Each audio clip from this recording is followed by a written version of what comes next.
सभी लोगों को पूरे बिहार में जातीय प्रमाण पत्र मांझी जी से ही साइन करवाना पड़ेगा। मीसा भारती ने जीतनराम मांझी से प्रमाण पत्र मांगा है अपने जाति का। वहीं बता दें कि वंशावली को लेकर जब जीतनराम मांझी सवाल खड़े कर रहे हैं तो उनका साफ तौर पे कहना है कि केंद्र में भी उनकी सरकार है और राज्य में भी उन्हीं की सरकार है, तो सरकार से कहकर सभी के लिए यह नियम लागू करवा दिया जाए कि सभी को वंशावली बनाना जरूरी है। तो आइए सुनते हैं मीसा भारती किस प्रकार से जीतनराम मांझी के बयानों का खंडन करते हुए अपनी बातों को रख रही हैं। मांझी जी काफी सीनियर नेता हैं और अभी सिर्फ बिहार का नेतृत्व वो नहीं कर रहे हैं, पूरे मतलब अभी केंद्र में मंत्री हैं। और इस तरह का बयान मुझे लगता है, जो मेरा व्यक्तिगत अगर राय मतलब मैं मीडिया के सामने रख रही हूँ, तो उनको ये इस तरह का बयान नहीं देना चाहिए।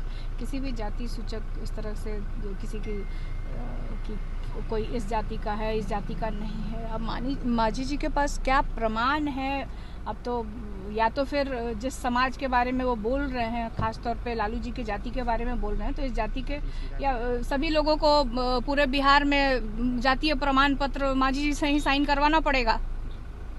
वंशावली कर रहे हैं बनाने के लिए, वंशावली ट्वीट कर रहे हैं। तो मैं तो कह रही हूँ ना कि अभी पहले बिहार का नेतृत्व कर रहे हैं, डबल इंजन की सरकार है, केंद्र में भी मांझी जी की सरकार है और बिहार में भी मांझी जी की सरकार है। और अभी सेशन अभी आने वाला है, तो मांझी जी ये मोदी जी के सामने रख दें और सब हो जाएगी देश में, भाई सबके वंशावली बने। बिहार में लॉ एंड ऑर्डर पर दीदी क्या कहेंगे? जिस तरीके से लगातार तेजस्वी जी भी बुलेटिन जारी कर रहे हैं, हत्याएं हो रही है बिहार में, पुल गिर रहे हैं, आज भी एक पुल गिरा है, उसको लेकर भी ट्वीट हुआ है।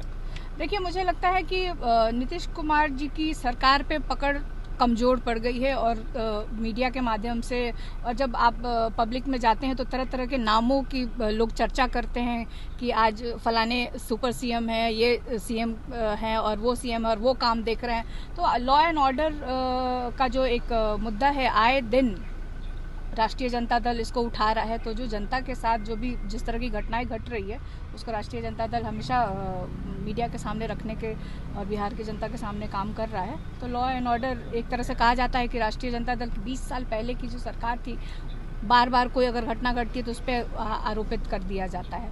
लेकिन सरकार में आप हैं, मिनिस्टर आप हैं, होम मिनिस्टर आप हैं, यहाँ पे आपके अंडर में है, ये सब चीज़ें देखनी चाहिए नीतीश कुमार जी को। आपकी पार्टी से एक नेता उधर गए हैं, श्याम रजक, विशेष राज्य के दर्जे की मांग कर रहे हैं अपने ही पार्टी की तरफ से, क्या कहेंगे? अभी तक मिला नहीं है। विशेष राज्य का दर्जा तो हमारे मुख्यमंत्री जी भी करते हैं, नीतीश कुमार जी भी करते हैं, आए हैं।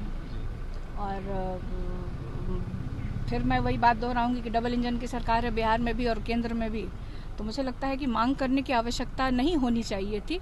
ये जो सरकार बनी है उनको स्वतः पूरा कर देना चाहिए बिहार के लिए, बिहार की जनता के लिए। और बिहार के भलाई अगर प्रधानमंत्री नरेंद्र मोदी जी और भाजपा के नेता अगर सोचते हैं बिहार का विकास हो और भला हो, तो इस तरह की मांग को बिना कहे स्वतः उनको पूरा करना चाहिए। महिलाओं के साथ अत्याचार हो रहा है, बलात्कार हो रहा है, रोहिणी जी भी ट्वीट कर रही हैं, तेजस्वी यादव भी ट्वीट कर रहे हैं। देखिए, मैं ये महिला होने के नाते इसकी कड़ी निंदा करती हूँ कि इस तरह की घटना देश में कहीं भी नहीं होनी चाहिए और कड़े कानून और तुरंत उनको पकड़ के उनको सज़ा मिलनी चाहिए।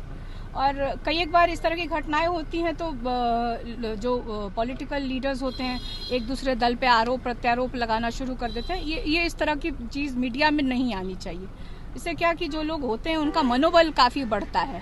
तो मेरा यही कहना है कि दलगत स्थिति से ऊपर उठ करके खासतौर पर महिलाओं के साथ उनको सपोर्ट करना चाहिए और इस तरह की घटना देश के किसी भी राज्य में, चाहे किसी की भी सरकार हो, नहीं घटनी चाहिए। एक आखिरी सवाल, सिलीगुड़ी में बिहार के स्टूडेंट को लेकर हरास किया गया है, उनका वीडियो सोशल मीडिया पर वायरल है, क्या कहेंगे? जिस तरीके से देखिए, हम सब लोगों ने भी देखा कि वहाँ पे एक जो लोग 2 लोग गए थे उनके साथ घटना आई। हम लोगों ने भी सोशल मीडिया के माध्यम से इसको देखा और उसको हमारे राष्ट्रीय अध्यक्ष आदरणीय लालू प्रसाद यादव जी ने संज्ञान में लिया और वहाँ पे उन्होंने बात की और जो हमें जानकारी मिली कि उसकी कार्रवाई भी हुई है। तो मतलब किसी एक घटना को ऐसे उठा करके, लेकिन मैं बार बार यही कर रही हूँ, जैसे मैंने भी महिलाओं के लिए कहा, तो इस तरह की घटना कहीं भी नहीं होनी चाहिए। और ममता बनर्जी ने इस पे एक्शन लिया है और उस पर कार्रवाई। तो आपने सुना मीसा भारती किस प्रकार से जीतनराम मांझी जो बयान दे रहे हैं उसका विरोध कर रही हैं और बता रही हैं कि वो बिहार के ही मंत्री नहीं है, वो पूरे भारत के मंत्री हैं। और जिस प्रकार से वो बयान दे रहे हैं तो कहीं ना कहीं अनिंदनीय है। उनको सोच समझ कर अपनी भाषा का उपयोग करना चाहिए। और जिस प्रकार से लालू प्रसाद यादव जी के जाति पर सवाल खड़े कर रहे हैं, यह काफी गलत है और जीतनराम मांझी से प्रमाण पत्र लेना पड़ेगा सभी को, क्योंकि जीतनराम मांझी जो है प्रमाण पत्र बांटने का काम कर रहे हैं। दीक्षांत एडुटेक लाया है दीक्षांत ई लर्निंग ऐप। बने दीक्षांत का चैनल पार्टनर और अर्न करें लाखों रुपए प्रति महीने। चैनल पार्टनर बनने के लिए विजिट करें www.dikshans.com। हमारे YouTube चैनल को सब्सक्राइब और Facebook पेज को लाइक करना ना भूलें। धन्यवाद।